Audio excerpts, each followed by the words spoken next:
Houston State University in the field of music therapy, and for especially counseling and mental health, this is an up-and-coming field.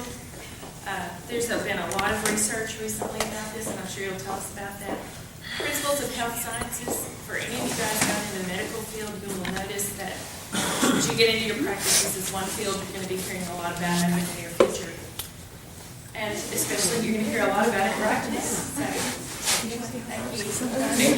As she said, my name is Drew McGuire. I'm a senior music therapy student at Sam Houston State University.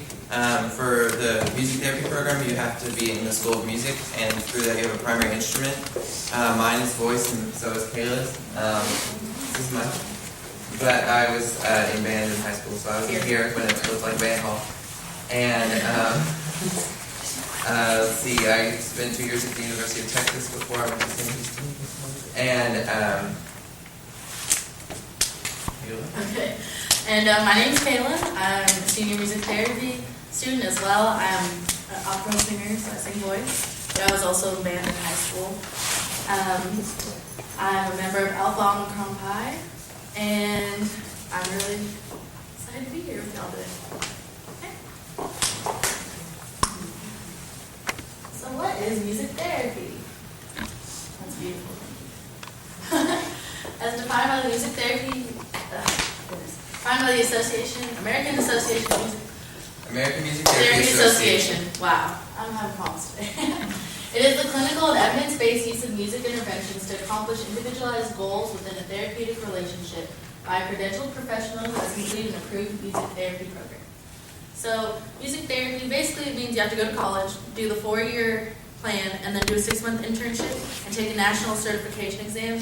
And the certification is music therapist board certified, so MTBC. So I'd sign my name, Kayla Hinton, MTBC. Really fancy. Music therapists can basically work with anyone who goes to any other kind of therapy or who doesn't go to therapy already. Music therapist, it's really common right now with children with autism and people with strokes and brain injuries like Gabby Gifford, which we'll talk about a little bit later.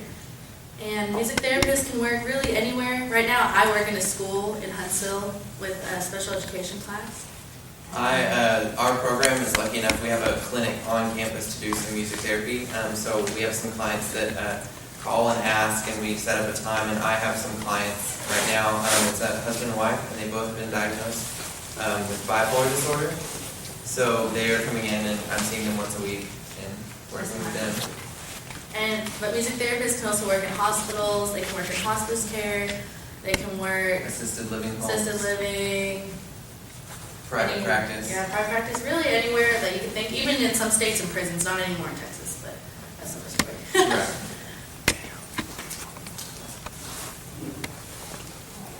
Alright, so there's 6 main areas that we focus in music therapy. The first one I'm just going to talk about is obviously going to be music. What makes us different than music educators is our goal. So for a music educator, their goal is musical success and an ensemble that can put on a good performance. For us, yes, we would like the music to be successful, but our goal is more like physical rehabilitation, emotional health, cognitive rehabilitation, so mental functioning. Pretty much any kind of medical goal is a music therapist's area of expertise, and more studying music and performing music is more of a music educator's area of expertise.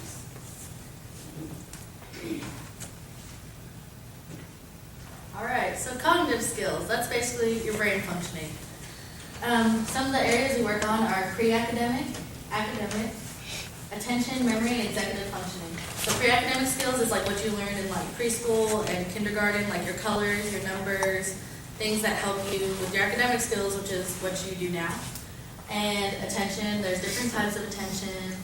There's sustained attention, which is more basic, which is just being able to pay attention for an extended period of time. And there's divided attention, which means you have 2 different stimuli at the same time, and you have to respond to both.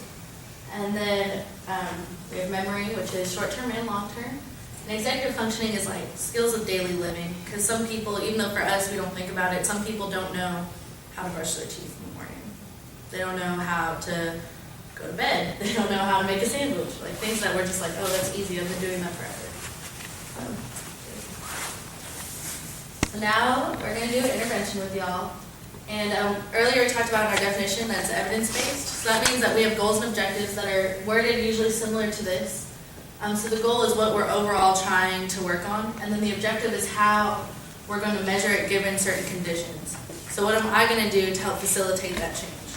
So I'm going to give musical stimuli, and the clients will play a musical prop, so that could be anything. As instructed, with 5 or less verbal prompts, which can be like, I'm going to say, be like, Drew, it's time to play, Drew, and then Drew would be like, oh my goodness, stop saying my name. But normal people do that.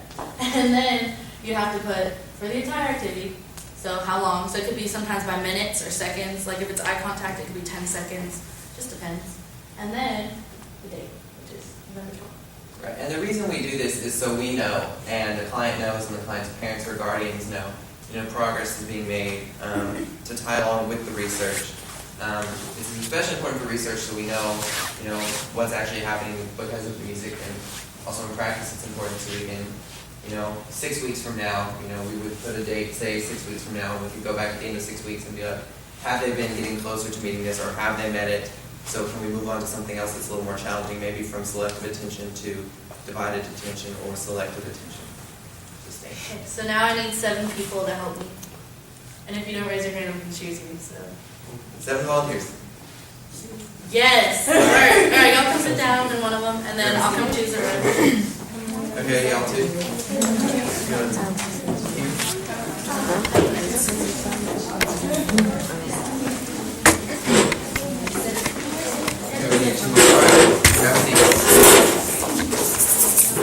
Alright, I need one more. One more. You got it. Alright, come on up.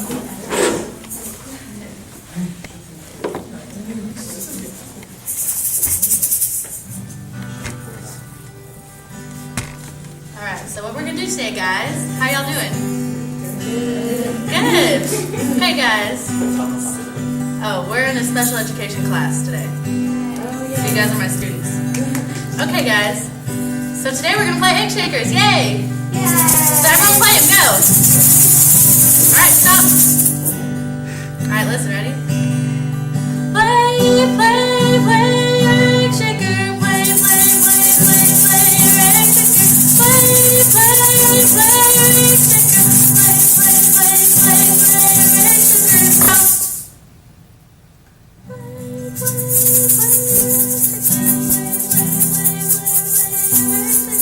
Play, play, play,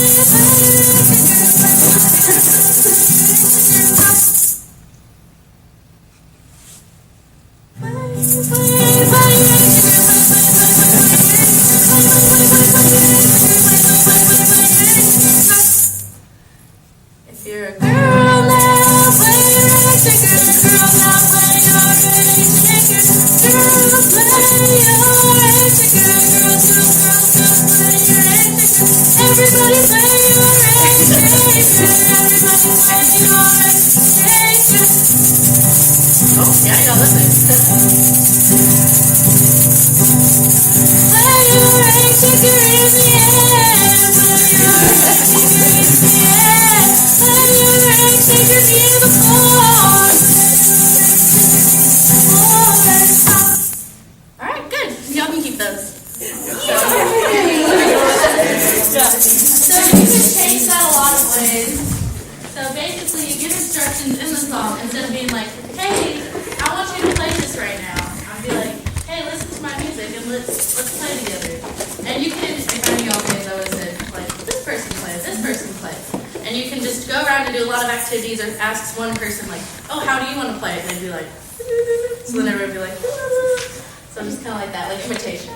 And the thing is, music is processed differently in the brain than language, which is why in the special education classroom in lots of settings, you want to use the music to give instructions and facilitate the activities instead of just using language like you would in a normal classroom, because they're going to be able to process it better and find more success.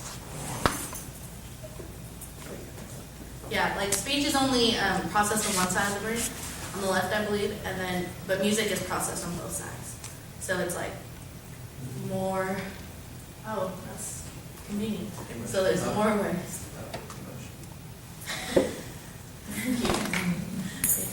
Alright, emotional. Now, I think this is probably when people hear music therapy, they think of emotional probably as one of the areas we would work on quicker than some of the others. So emotional would be coping skills, identification of emotions, and healthy expression. On identification of emotions, that sounds kind of strange, but for children with autism, they don't know what happy is. They don't know what's sad, they don't know angry. So they don't function socially like we do. So things that you take for granted, like being able to tell someone's happy or sad, so you might leave them alone if they're kind of upset. They don't know, so they might just come get in your space, and then it just causes problems because people get mad at them and they don't understand. So we can teach them to read emotions and express emotions so that people know what they're saying and they can function better in society. Healthy self-expression and coping skills, those kind of go together. A lot of times it's depression, anxiety.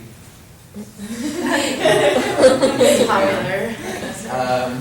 So coping skills is kind of skills you have to deal with things that happen in life. So for anxiety, skills to cope with your anxiety or depression, kind of positive self-talk are things we can, it's easier to teach those through music just because we respond to music better than we do to someone speaking to us because music is activated in more areas of the brain.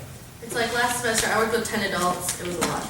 10 adults with various disabilities. Some of them had OCD, some had autism, some had chromosome disorders, which is, it's like part of your chromosome when your mom and daddy come together, the chromosome is missing. So they're missing like some of their functioning.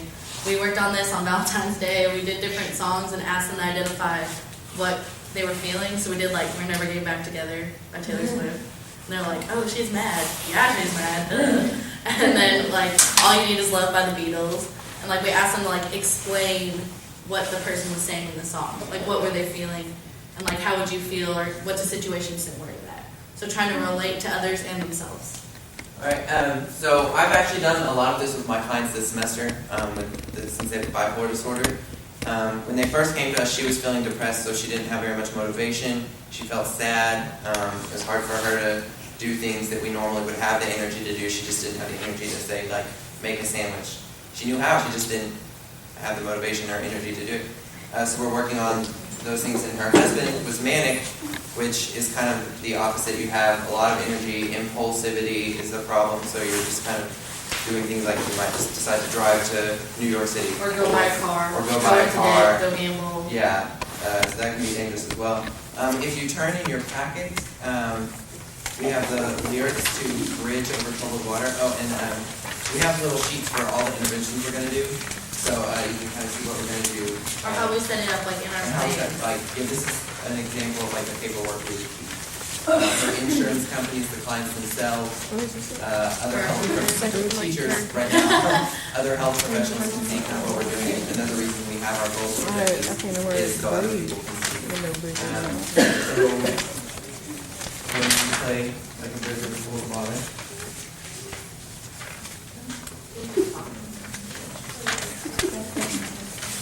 We'll just talk through it. So what we would do in that session is play this song. Either I would play it while they had the lyrics, or play it on a video. Well, you usually provide the lyrics so they can still listen, but they can reference back to it. Right, so they don't have to worry about trying to understand the lyrics. They can just kind of enjoy the song and have the lyrics in front of them. And then if you turn the page over, we have a bridge Over water. Over water, and the water can be troubled.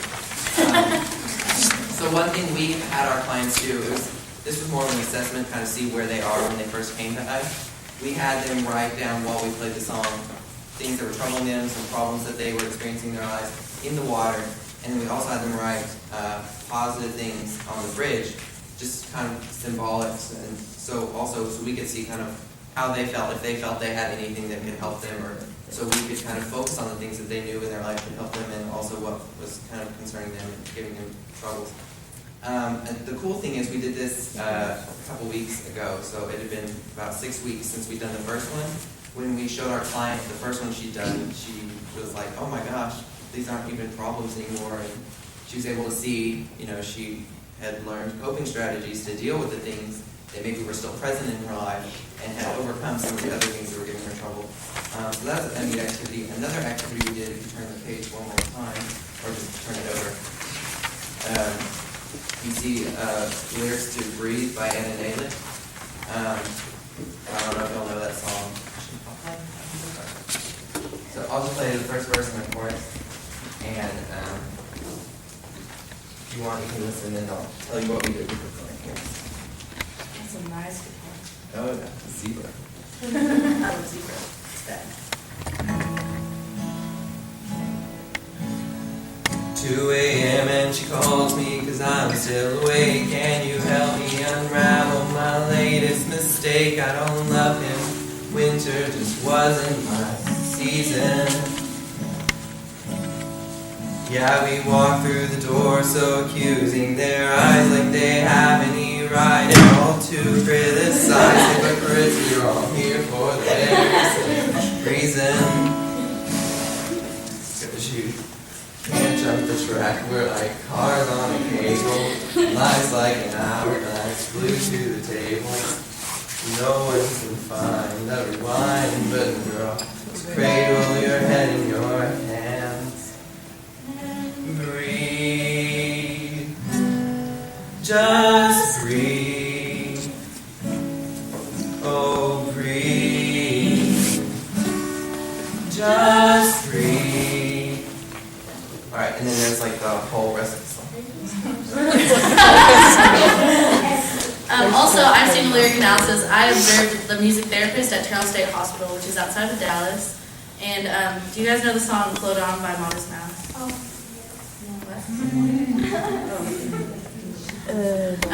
So they did that, and since they were in acute care, they were in acute care, which means like they could leave the next day. It's just like they're usually court mandated to go to the psych hospital, and so they looked at the lyrics, and then she wrote them on this huge board and like put blanks, and they're like, "What's things that you can do to relax?" And so they like named all this stuff. They're like, "What can you do to not get back in the hospital?" And they named all this stuff, and then they plugged it into the song, wrote their own song on how to do better and control the symptoms. Alright, and that's one thing that I sort of do with my clients. You can see on the next page, the lyrics kind of finish the entire song, and then it goes back to the chorus, because you can't jump the track, but I put a blank where like cars on the table, life's like. So first of all, I went through and asked her what she thought that meant, and she kind of said that, life doesn't stop, it just keeps going, and a lot of times, especially if someone has an issue with anxiety or depression or anything else emotional, it can be overwhelming. So we had her phone points, and then it goes back to just breathe. So we talked about some relaxation activities or journaling, just some ideas to help you slow down and just remember to breathe, and that can really help you relax, so you are able to process what is going on and really help you get over the depression or anxiety. Yeah. So that can be. I'm sure you kind of do something similar to that by yourself anyway. Yeah, you that's listen why. to songs when you're sad. Like sometimes I cry, so I watch Nova. Like it's fine. It's kind of like that, but with music and facilitated by either a student music therapist who's supervised by a music therapist or by me. Oh, it's my turn. Okay. So then motor, which is your physical abilities. Gait, which means walking. Range of motion, so like moving your arms like this, or your legs like this. Some people can do that.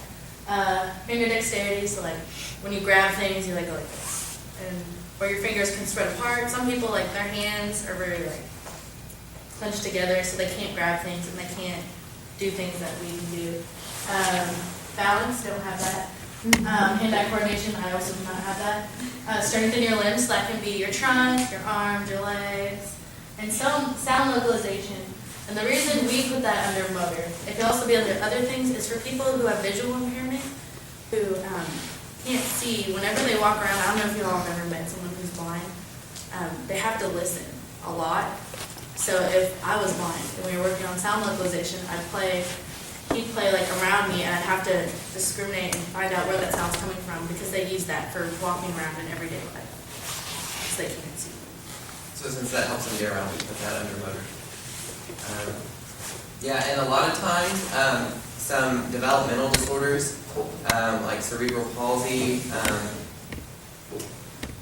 sometimes with autism, but a lot of times with like brain injuries, that can be affected. They've already had some motor function, so we'll have to do rehabilitation to help them regain function. Or with strokes, they'll lose function on one side of their body because the brain, if the right side of the brain is affected, the left side of the body will be affected because it's crossed. So we can work on helping them regain function in the left side of their body, or even their right side of the body will stop here. Like so, if there's something over there, they won't be able to grab it. They'll see it and they might be able to move towards it, but they'll stop like at the midline of the body, so we can help them learn to cross over. So not just the side that's affected, but They'll even do that with eating. They'll only eat half their plate. I didn't really understand, and then I Googled it, and I was like, whoa. It's just so their crazy to vision me. in their eye, and then yeah. It's like a brain connection thing.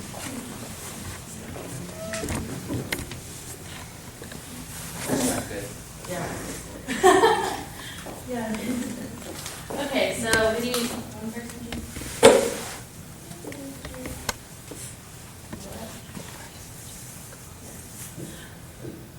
Okay, can we have one person? You need one person. Someone who didn't do anything already? We're gonna call on you. Y'all think you're slick. You're not slick. We know. We see you. We know. We're only in our 20s. We're not old. Anybody? I'm gonna come choose you. Will, why don't you go up to the chair? What? Girl in the Oklahoma sweater. Go ahead, Reagan. Get up there with your That best. instead. Yeah, I don't want to call you girl in the Oklahoma sweater. What's your name? Reagan. Reagan. Hi, All right. Thank you for volunteering. Thanks, Reagan.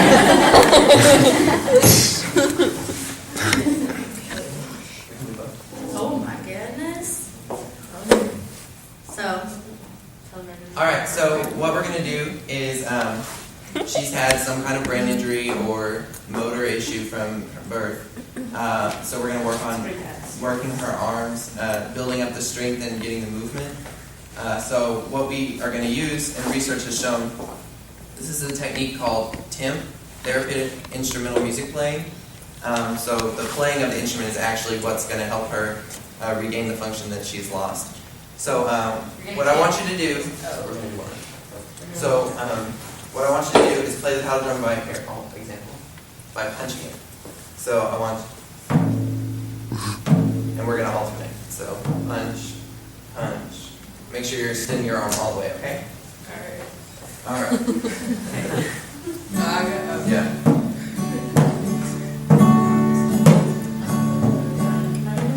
Yeah. Good.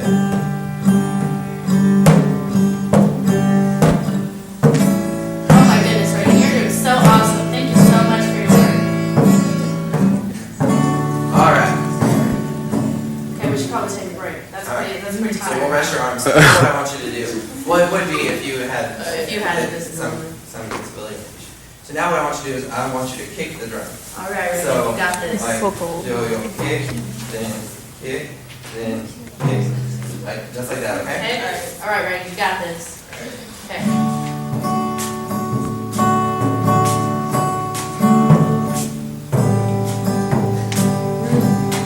I got some tight Hey, jeans. hi.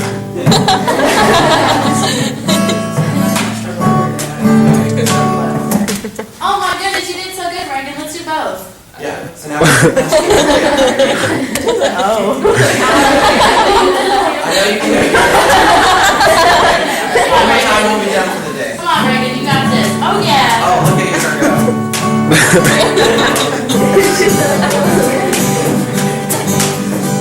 You are improving so much, Reagan. Thank you. There you go.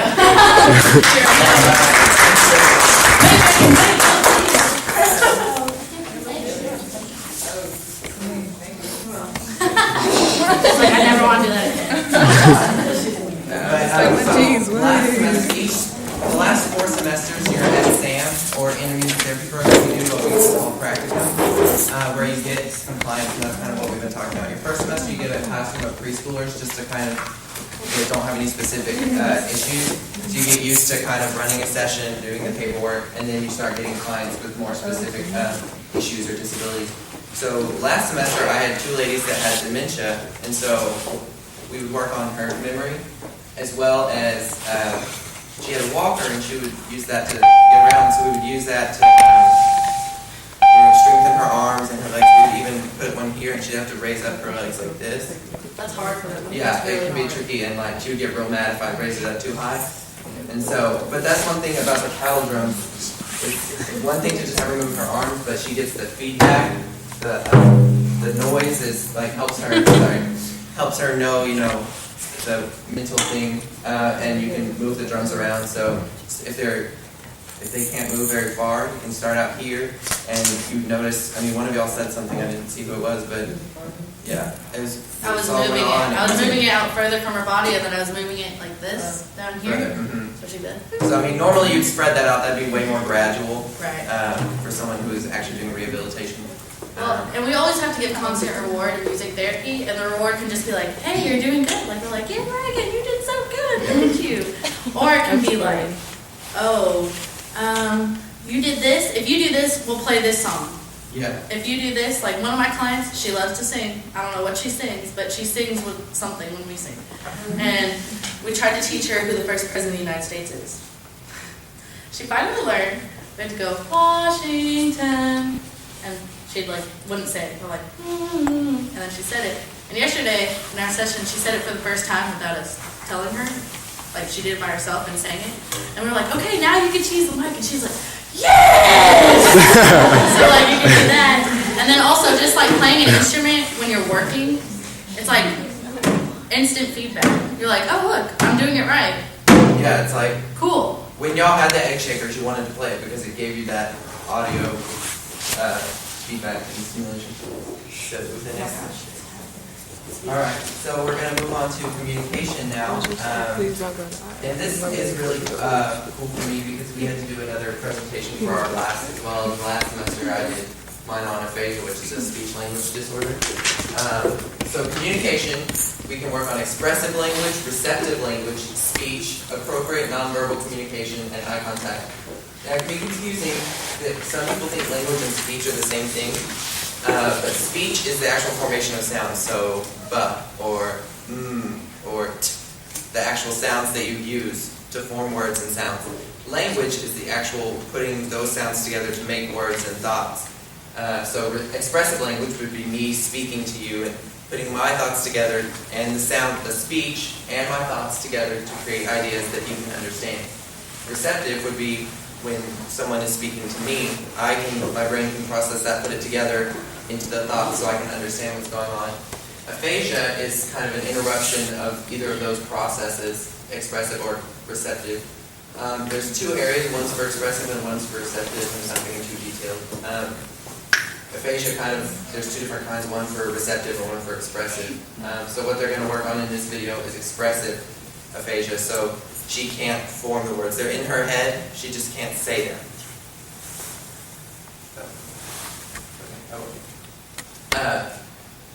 So then appropriate nonverbal communication, that's another thing that's real big with autism. Autism is actually a communication disorder. I mean, a lot of times there's other things that go along with it, but very much of the time it's communication. So we'll teach them to read if someone's like crossing their arms or standing like this, that they don't want to be approached, or for the child themselves to, use nonverbal to communicate what they need. And eye contact is another thing.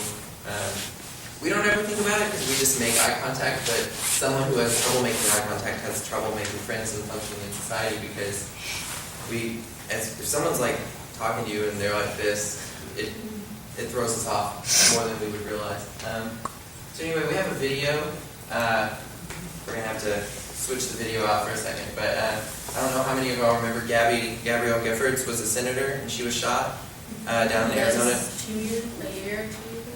Yeah. 2 to 3 years ago. She had some brain injury. That was long. She had a brain injury, and so one of our music therapists is going to be in the video, Megan Morrow. She is a SAM graduate from the music therapy program, and she worked with her down in Houston. So we're going to see kind of communication, music therapy, right in action. Yeah, and music therapy is usually used with other therapies to reach the same goals and to help unify that a little more. So for example, we'll work with a speech language pathologist or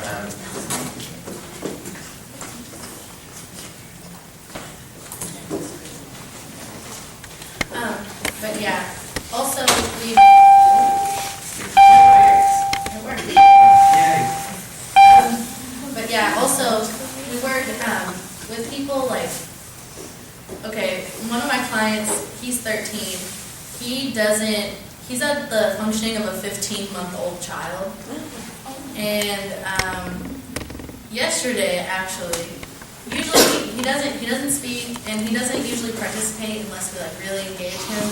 And he pinches a lot. Like he pinched me a bunch yesterday. And of course, like your reaction when someone pinches you, you're like box up. But no, it's not like that. So we're teaching him to give high fives instead of pinch people. And then he actually walked up to me and gave me a hug a few weeks ago, and I like started crying. So I was like. So this is a video. This is Nightline. They did kind of a report and showed me the video. No. Where's the thing? This thing. Where'd it go?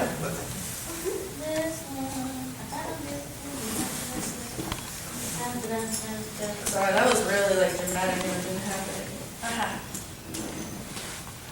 Technology is not.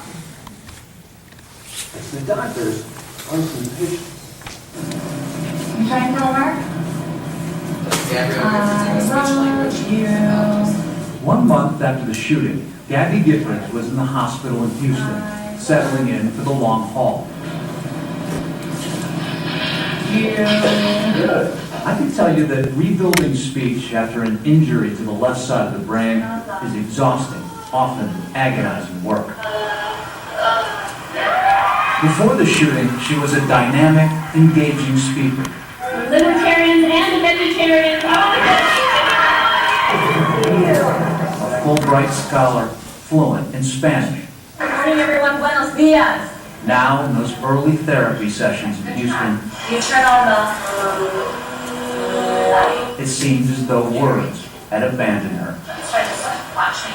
Just turn on the.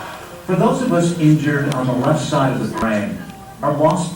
Okay, so I just want to. She's trying to get her to say light. Somehow she'd gotten stuck on the word chicken. So since she had expressive language disorder, what could have happened is she was thinking light in her head, but for some reason she was saying the word chicken instead. So the speech language pathologist was trying to get her to say light. It's like your pathways in your brain get messed up. It's like whenever there's a roadblock and you have to find another way. Detour. That's what Detour we and try and get use lost. the music to build the pathway around the area that was injured. Of words can make us feel trapped inside our own minds. Are you frustrated? Can I tell you something? It is going to get better. Okay? It's frustrating right now, but it is going to get better. You've come a long way in 5 weeks. You've come a long way.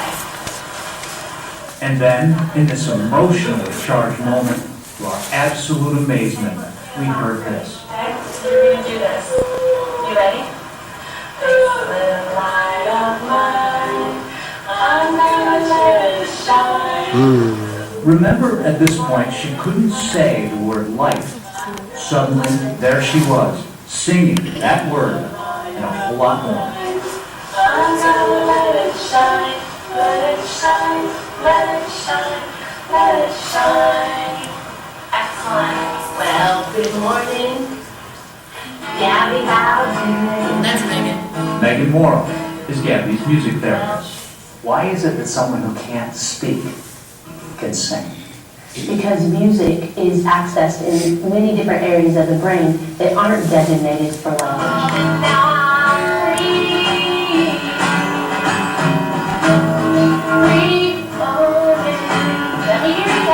We're retrieving pitch, melody, rhythm through all these different areas, and those are working to get your language back. Remember we told you that language is normally held in the left hemisphere of the brain. Music exists in both hemispheres. Incredibly, scientists are finding that music therapy has the potential to rebuild language on the uninjured right side. Nothing activates the brain so extensively as music.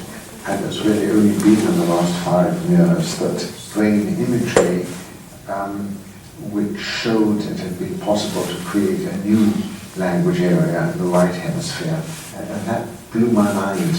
One would have said that's a fantasy. Reminds me of being stuck in traffic on the freeway.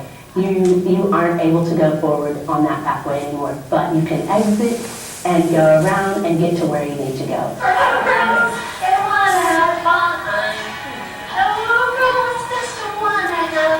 In therapy, phrases are combined with music. I am fine. I am fine. Then gradually, the music fades away and the words can stand on their own. So what are you going to tell him? Kiss. Right now.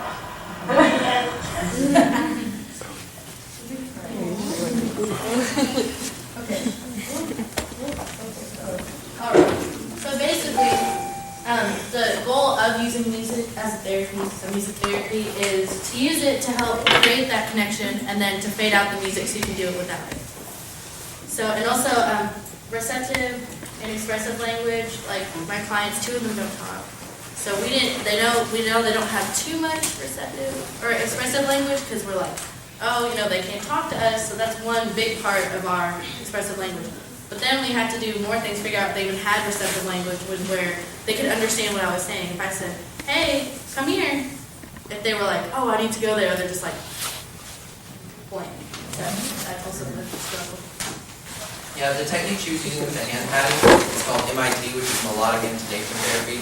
That was actually a speech-language pathologist technique that's developed, but it involves pitch. So you would reteach someone to say, I love you, which is what she was doing. I love you. I love you. And they would learn to sing it like that, and eventually you would fade out the music and I love you.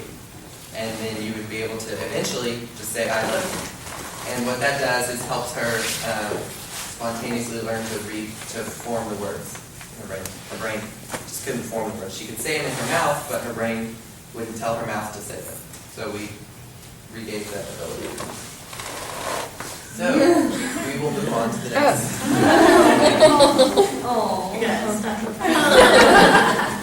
Okay, yeah, this is my favorite. Okay, psychosocial, which is basically social skills, but it's more than that. But we're going to call it social skills. So, personal space. So I can't be like, hey Drew, I have a question to ask you. Drew, no, I can't do that. I mean, I couldn't. That's really creepy. So if someone did that in real life, you'd be like, okay, hi. And then turn taking. We think that's like, duh. But when you see little kids that are like, you have to take a turn, you have to choose a friend. They're like, oh. Like, there are adults who have disabilities that prevent them from learning that skill, and you have to teach them to take turns. And it's quite interesting. And then appropriate responses. So like, even that can be as simple as, how are you? Hi, I'm fine. Or, do you like the color purple? Yes. Awesome. Or it can be more serious, like, hey, I need help, go call. What number do I call if I need help? 911? Yeah, like things like that. And then positive peer interaction, because for people, especially with disabilities, who are around their other peers who also have disabilities, it's really easy for them to model their behavior off of the troublemakers of the group because they get more attention. I see that in my session all the time. One of our girls says her name is, so say I'm that girl and that's the guy, she's like, my name's Drew. She's like, Drew, and we're like, no, Kayla, blah, blah, blah. That's my name, that's my name. And then she's like, Drew, because we'd always be like, Drew. Drew gets more attention because he's lower functioning. And so Kayla would say her name was Drew in order to get attention. And then also positive peer interaction can be like, if you're in a juvenile detention center or if you're in a psych hospital, sometimes your peers aren't very nice and you don't have good experiences with them because they might involve drug use, violence, things like that we don't like to do. Well, we shouldn't like to do that aren't appropriate. They're not appropriate and positive for social standards. Oh, I'm so excited. Okay, so okay, I need like really anywhere 7 to 10 people. And there's a sheet for this in your packet. Okay, just come on up here. yeah. I need 2 people over here. 5, 6, 7. All right, we're good. You got it. I need 2 people right here. Wait, how many is that? You don't have to already know how to play the piano. You just follow. Didn't she say 10? Yeah, so then be like, oh, and then the red, oh, okay, then this. Okay, then y'all can choose an instrument on the table if you want. So y'all choose one. All right, so another challenge while they're getting situated, another challenge we have as music therapists is finding a way to structure the music activities that our clients can find success. So for example, someone who's never played piano before, we'll play it, but we've structured it so that someone who's never touched a piano will be able to play along with the song and be part of the musical group, which is really good for self-esteem. Interaction with their peers, especially the two playing the piano, they're playing the same thing on the piano, creating a unified sound together. So that really creates kind of a mutual attitude of community that you don't find a lot of times. I don't know how many of y'all are in band or choir, but you get a lot of friendships through that experience because you're making music together. So that's another reason why these are really neat activities. Yes. So what I will tell y'all, just real quick, on what we did for the piano, we put stickers on certain notes, and we gave them a lyric sheet, and instead of chord names, we put stickers, so when they see the green sticker, they're going to play the green stickered notes on the piano. And that's just one way that someone who's never really learned piano can be able to play along. And Yeah, we did this last semester with my 10 clients that I told you all about earlier. They loved it. We did Let It Be by the Beatles. Woo! Kill them. And Amazing Grace. we're going to sing Amazing Grace. All right. Hi everybody, how you guys doing today? Good. Guess what time it is? Music time! Music time! Okay, so does everyone remember how we worked on Amazing Grace last week?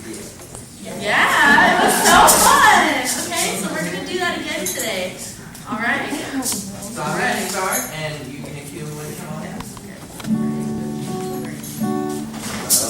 Amazing Grace, how sweet. So I'll play with the sound that saved a wretch like me.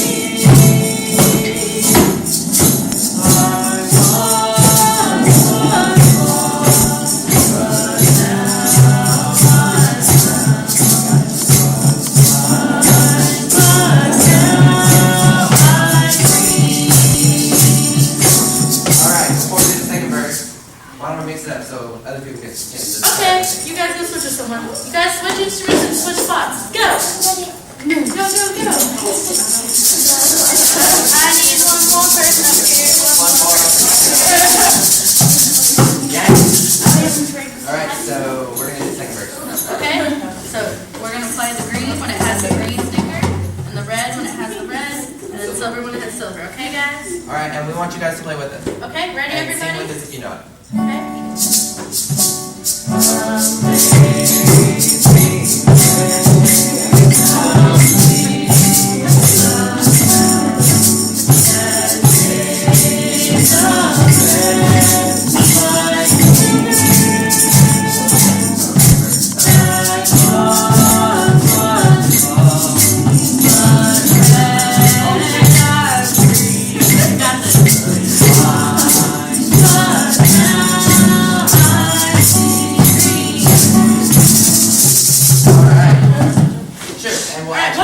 One more switch, and we'll actually sing the second verse this time. Yeah, we'll actually play the verse. Oh my God. Two instruments. One more on piano. Come on, guys, you guys got this. Yeah, hold it like this. So it's called a thunder tube. Yes. Okay, awesome. All right. Okay. All right, ready? Ready, everybody? I want to hear the drums. Just one.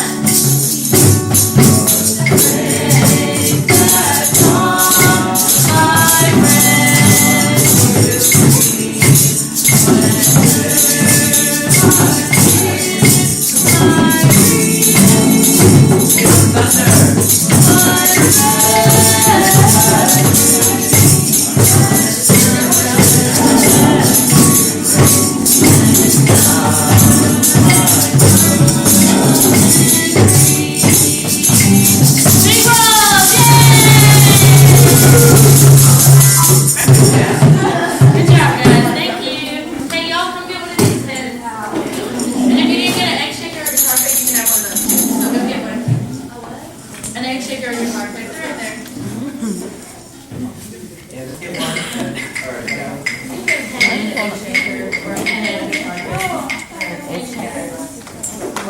that's my favorite. And then last semester we did it for their director, and she started crying. It was wonderful. Oh, and then I just wanted to say another thing. This is more under the cognitive, but what we would do when I mentioned working on memory with my ladies that had dementia, we would play familiar songs, so like Amazing Grace, but we wouldn't say the words. We'd try and have them tell us the words. So we'd be like, da, da, da, da. And then more often than not, they'd say Grace. Like, Grace. Like For example, I'm going to try something with y'all. Okay. Da da da. You are my. Exactly. So. Yeah. Sorry. Yeah. So I say you are my. You just want to say sunshine. You want to complete the activity, and that's the mental pathway. Sunshine. Like yesterday, we did Call Me Maybe in my session. We were like, hey, I just met you. This is crazy. So here's my number. So. Yeah. Exactly. So you can work that to kind of get the brain used to doing spontaneous things. So initiating language or initiating thoughts. So yeah, so that's all that we have prepared. Does anyone have questions about anything, about our school, about our program, about music therapy in general? Yes, ma'am. Excellent question. The typical degree plan is 4 years at a university, and then you have to do a 6-month approved internship, and then you can get certified and graduate. Once you pass the exam. You have to take a practice and take the exam. Like I did a little bit of a different path than Drew. I went straight to music therapy as I was a freshman in college.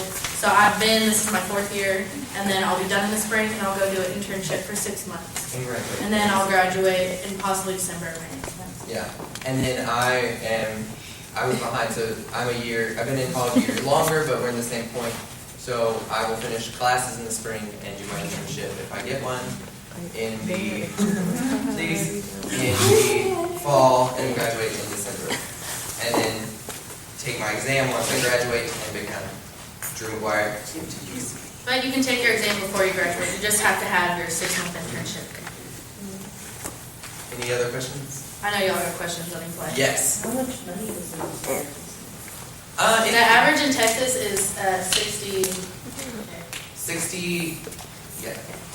60,000 about a year. And but the national average is only like 54. So it's a little more recognized and paid. And also in our packet, we put on the back, we put our contact info, and also musictherapy.org. Musictherapy.org. Oh my sweet goodness. That's the American Music Therapy Association's website, and that has all of those type of things on there. It has postcards. Like right now, I'm the American Music Therapy Association for Students Treasurer for the whole nation, and so I work a lot with people who do that.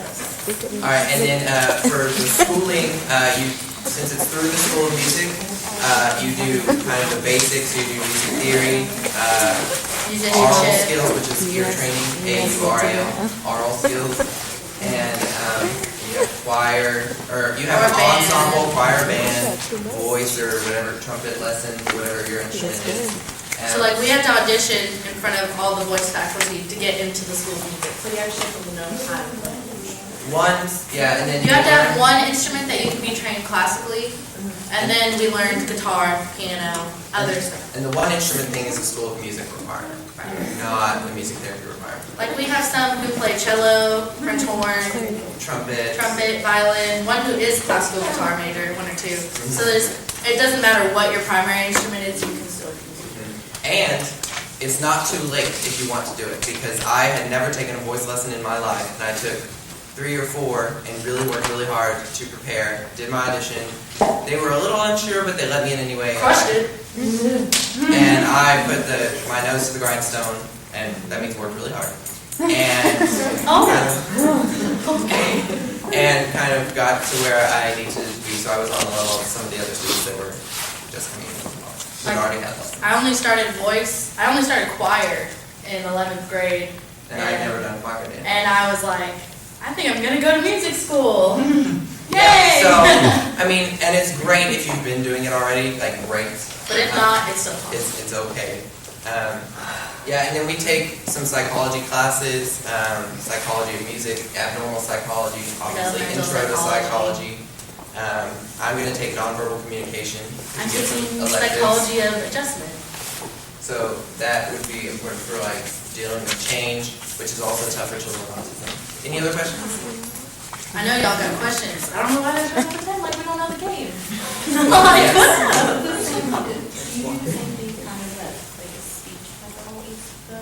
We have the same goals a lot of times. We just would go about it a different way, except for in melodic intonation therapy, MIT. We both use that. And other therapists can use some of the techniques that we use and transfer it to other situations or teachers. But to do music therapy, you have to be certified. So you couldn't just be like, hey, I'm going to go play for these people and we're going to make a band and I'm doing music therapy. Because it's more than just doing it. It's the paperwork, individualized the goals. Like you saw, we have goals and objectives. And on that last one, we had 2 objectives so that multiple